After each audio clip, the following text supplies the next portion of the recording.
একটা ইন্টারেস্টিং গল্প বলি শোনো।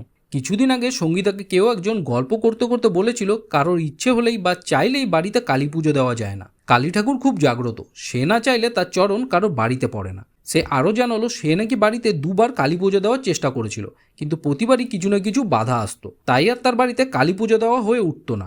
এবার কথা হলো, আমি এই গল্পটা কেন বলছি। আসলে আমিও কখনো ভাবিনি যে আমাদের বাড়িতেও কালী পুজো হবে। লাস্ট ইয়ার 2023-এ কালী পুজোর 2-3 সপ্তাহ আগে সঙ্গীতার কাছে কেউ একজন এসে বলে সে একজনের বাড়িতে কাজ করে, আর সেই বাড়িতে একটা কালী ঠাকুর আছে অনেক পুরনো। সে বাড়ির মালিক অনেক বছর মায়ের সেবা করেছে, তবে এখন আর সে নেই। তার ছেলেমেয়েরা কাজের সূত্রে ব্যস্ততার কারণে সেভাবে আর মায়ের যত্ন করে উঠতে পারছে না।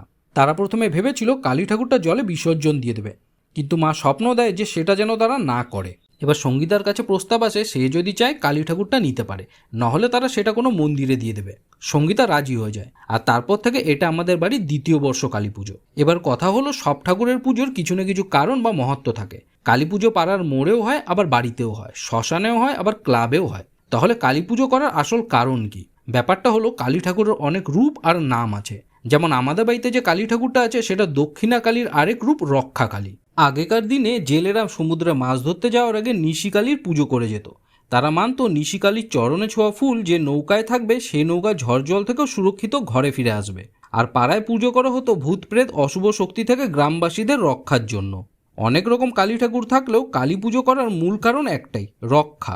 অশুভ শক্তি থেকে রক্ষা, রোগ অসুখ থেকে রক্ষা, বিপদ আপদ থেকে রক্ষা। এটাই যুগ যুগ থেকে হয়ে আসছে।